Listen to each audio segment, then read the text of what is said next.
नमस्कार। कैसे हैं आप सब? बढ़िया।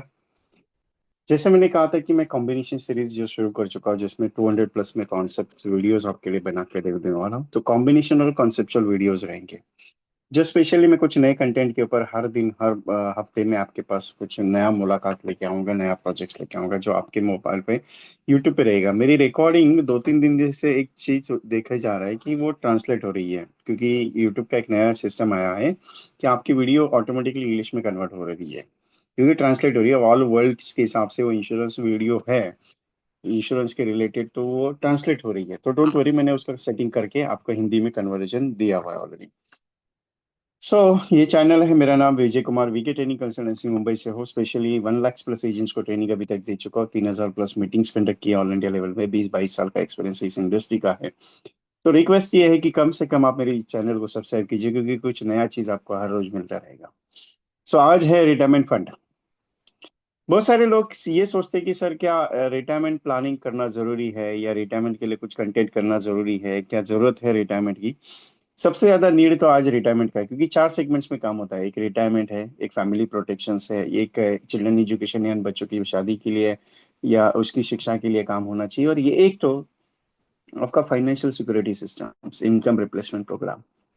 ये 4 स्ट्रेटेजीज है जो इंश्योरेंस की जरूरत सबसे ज्यादा होती है।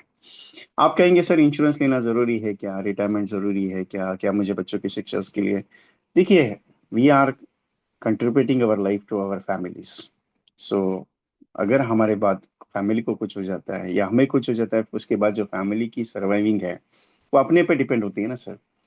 तो इसी के लिए कंपलसरी अपनी फैमिली के लिए कुछ करना चाहते हैं, कि कुछ बनना चाहते हैं। बहुत सारे एजेंट्स कहते हैं कि sir retirement planning only LIC is only option for the giving the pension schemes, Jeevan Akshay, Jeevan Shanti.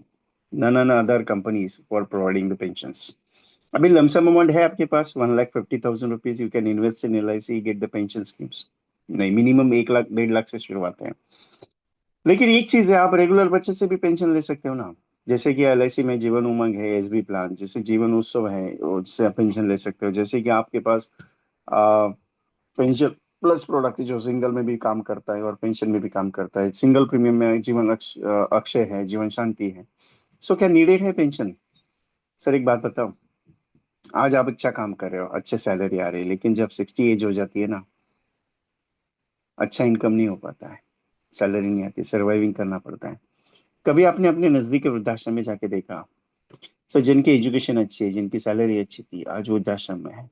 That the reason is, बच्चों का एजुकेशन अच्छा कर लिया लेकिन उन्होंने संभालने से इनकार कर दिया। किसी की मजबूरी है, कोई पीछे नहीं है, कोई आगे रखने वाला नहीं है, कोई फैमिली रिलेटेड संभालने वाले नहीं, कोई बच्चे संभालने वाले नहीं। बहुत सारे रीजंस है। रिटायरमेंट जरूरी है साहब। आपको भी मालूम है 2006 के बाद रिटायरमेंट सेगमेंट्स नहीं है। आपको भी मालूम है रिटायरमेंट प्लानिंग नहीं है, क्योंकि प्रोविडेंट फंड और ग्रेचुइटी में रिटायरमेंट प्लानिंग नहीं किया जाता सर। अब गवर्नमेंट सेक्टर में भी देखा जाए तो बहुत सारे गवर्नमेंट सेक्टर में रिटायरमेंट स्कीम नहीं है। तो क्या कर सकते हो? सिंपल सा फंडा है सर, 20-25 साल के लिए इन्वेस्ट करते रहो, रेगुलर करते रहो। एक लमसम अमाउंट आ जाएगी, उस आप पेंशन में इन्वेस्ट करो। क्या दिक्कत है? सिंपल सा एक फंडा है ना, कि करते रहने से होगा ना पेंशन का। थोड़ी जरूरी है कि पेंशन अभी जाइए अभी आएगी, कल मिलेगी, परसों मिलेगी। सर पेंशन एक दिन जरूर मिलेगी, लेकिन अगर सोचा जाए तो मिल सकती है ना सर। नहीं सोचा जाएगा तो कैसे मिलेगी सर? पेंशन के लिए सोचना पड़ेगा। You can do it for the pension schemes. Don't worry, मिलता सब कुछ है साहब, करना पड़ता है। अभी पेंशन्स के लिए अगर मैं बात कर लूँ तो pensions are availability on that level. तो आज का टॉपिक है रिटायरमेंट फंडिंग। आज का स्पेशल सब्जेक्ट आपके लिए चुना है रिटायरमेंट। सो रिटायरमेंट जरूरी है। बहुत सारे लोग कहते हैं कि रिटायरमेंट लेना है क्या, नहीं लेना है, क्या है। Retirement are needed for your self, always customer के लिए। आपके पास 70-80% ऐसा डेटा है जिनको रिटायरमेंट प्लानिंग है ही नहीं। तो ये रिटायरमेंट फंड क्या स्कीम है? ये कॉम्बिनेशन सीरीज तीसरा पार्ट है आज का, जो एक रिटायरमेंट फंडिंग पे चालू होता है। Retirement fund, you can save the 50,000 rupees per annum. 50,000 rupees, you can save the 50,000 per annum for 15 years. 15 साल के लिए 50,000 इन्वेस्ट करो और लमसम अमाउंट ले लो 50 लाख रुपया। अभी for example your age is 25, your age is 30, और आप 20-25-30 साल के बाद अगर आप रिटायरमेंट फंड की बात करें तो एक अच्छा लमसम अमाउंट हो जाता है। मतलब 50,000 15 साल पे कर दिया, शॉर्ट टर्म में है। 15 साल पे करने के बाद छोड़ देने का, उसके बाद 50-50 लाख रुपीज रिटायरमेंट में मिलेगा आपको, with also 22 lakh rupees risk के साथ, with also 22 lakh rupees risk के साथ मिलेगा।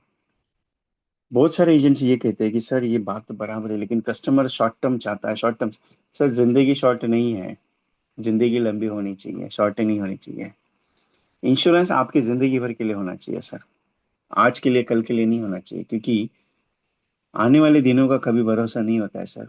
कभी फ्लड आ जाता है, कभी कहीं कुछ ना कुछ अनहोनी होती है, जो अपने नसीब में लिखा है वही होता है। लेकिन क्या एलआईसी का पॉलिसी आपके परिवार को, आपकी जो आने वाली आपत्ति है जिसमें आप सरवाइव नहीं कर पाते हो, उसमें हेल्प कर सकती है? सबसे पावरफुल हेल्प होता है, क्योंकि LIC is a financial backbone of your systems. आपका अर्निंग का, आपका इनकम का सबसे बड़ा फाइनेंशियल बैकबोन कौन है? तो एलआईसी है। तो ये रिटायरमेंट फंड जरूरी है सर। जरूरी नहीं कि मैं जो कंटेंट आपको दे रहा हूँ उस पे काम कर रहा हूँ, जरूरी नहीं कि मैं सिर्फ सिखाने के हिसाब से बात कर रहा हूँ। आप इसके अंदर कुछ नया चीज डाल के, आप इसके अंदर कुछ नया वर्जन तैयार करके आप इसको सेल आउट कर सकते हो, कोई दिक्कत नहीं। लेकिन मैं कोशिश ये कर रहा हूँ कि आपको कुछ नया देते जाओ। ये चैनल को सब्सक्राइब करना ना भूलिएगा, क्योंकि नया चीज हमेशा मिलता रहेगा। मैं कोशिश ये कर रहा हूँ कि आपको कुछ नया चीज दे दूं, मैं एक कोशिश कर रहा हूँ कि आपको कुछ नया और बढ़िया दे दूं, क्योंकि बढ़िया देने से ही मिलेगा, बढ़िया मिलने से, करने से होगा। एक सोच है, करते रहो हो जाएगा। तो रिटायरमेंट फंड आर नीडेड, क्योंकि आप अगर एक नोटिस करेंगे, जब गवर्नमेंट एम्प्लॉय रिटायर होते हैं 60 में, 58 में, वीआरएस जब लेते हैं 55 के बाद कभी भी, या 52 में, 62 में, जब वीआरएस लेते हैं, they got the lump sum amount. Why? जब वो पहली तनख्वाह से शुरुआत करते हैं सेविंग करना, वो आखिरी तनख्वाह तक शुरुआत करते हैं, बचत करते रहते हैं, क्योंकि रेगुलर बचत आपको आदमी बड़ा बना देती है। सब ध्यान में रखिएगा, आपकी रेगुलर बचत आपको बहुत बड़ा आदमी बना देती है, अगर आप सोचोगे तो सही। एक सिंपल सा चीज है सर, करने से होता है। मैं हमेशा एक बात करता हूँ, करने से होता है। आज बचत करने की शुरुआत, भले आपके पास आज 500 रुपीज हो पर डे का, पर मंथ का, तो कल आगे जाके अगले साल में उसका भी 1,000 रुपये हो जाएगा, उसके अगले साल आपको 1,500 हो जाएगा, उसके सर। लेकिन जब आप रिटायर होंगे ना, तो कम से कम 40 से 50 लाख रुपया आप घर वालों के लिए लेके जाते हो सर। आपको मालूम है, एक अमेजोन पे एक मनी मनी मनी बॉक्स आता है, मनी बॉक्स, जिसमें आप 100 रुपीज डिपॉजिट करते हो, 200 रुपीज उसको कट करते हो। वो 1 लाख रुपए तक का बना हुआ है, पूरे साल भर में आप 1 लाख रुपए उसमें जमा कर दो। अगर आप मान के चलते हो मेरे अगले साल से 1 लाख रुपए के प्रीमियम की पॉलिसी बनानी है, तो आप उस मनी बॉक्स के सहारे अपना इन्वेस्टमेंट स्टार्टअप कर सकते हो। सर बचत करने से ही बचत बनती है, बचत करने से ही बचत बनती है। ये जो रिटायरमेंट प्लान मैं समझा रहा हूँ, ये प्लान सिंपल है, लेकिन आप इसके अंदर अगर काम करते हो तो आपको इसका रिजल्ट आएगा। अभी 745/20/70 जीवन उमंग का 15 साल के लिए पीपीटी लिया हुआ प्लान है, 3 लाख सम एश्योर्ड का। और 714 जो दिया एंडोमेंट 35 साल का, 8 लाख का, जो 50 लाख मैच्योरिटी देगा 35वें साल पे। लेकिन मैंने कहा कि ये 15 साल आपको देना है, लेकिन एंडोमेंट का तो आगे का प्रीमियम पे करना है, तो ये एसबी आएगा ना उमंग का, उसमें से उसका प्रीमियम पे किया जाएगा, तो आपके भी पॉकेट को बर्डन नहीं है, कस्टमर के एक लमसम अमाउंट भी हो जाएगी। जब गवर्नमेंट एम्प्लॉय जॉब पे लगता है तो 25 साल, 21 साल, 30 साल की उम्र में लगता है। लेकिन जब रिटायर होता है तो कब रिटायर होता है साहब? 60 में, 62 के बाद रिटायर होता है सर। सोच के देखिएगा, मैं कुछ गलत नहीं बोल रहा हूँ, लेकिन एक बात है, आज प्लानिंग जरूरी नहीं कि यही करना है, जरूरी है कि करना जरूरी है। क्योंकि आज अगर डिसाइड करोगे करना है मुझे, तो होके रहेगा। क्योंकि आज अगर डिसाइड करके करोगे तो आज आपका होके रहेगा, आज आपका करके रहेगा, आज आपको उसमें से रिजल्ट मिलेगा। ये डिसाइड करके चेक कर लो कि सर करना है क्या नहीं। मैं बहुत सारे कंटेंट आपके लिए लेके आने वाला हूं। तो ये चैनल को सब्सक्राइब करना ना भूलिए, आपके दोस्तों को भी भेजना ना भूलिए, क्योंकि आने वाले दिनों में बहुत सारी चीजें आपके लिए नहीं आने वाली है। तो चलो मिलते हैं अगले कुछ नए पल में, कुछ नए सिस्टम्स में, कुछ नए बदलाव में, कुछ नए कंटेंट के साथ। इस चैनल के साथ जुड़े रहना। आपका VK training consultancy, Vijay Kumar, Mumbai से, स्पेशली एमडीआरटी प्रोजेक्ट्स पर कॉन्सेप्चुअल सेलिंग्स पे काम करता हूँ। हाँ, एक चीज, काम करना पड़ेगा सर एमडीआरटी करने के लिए। Okay, so thank you very much.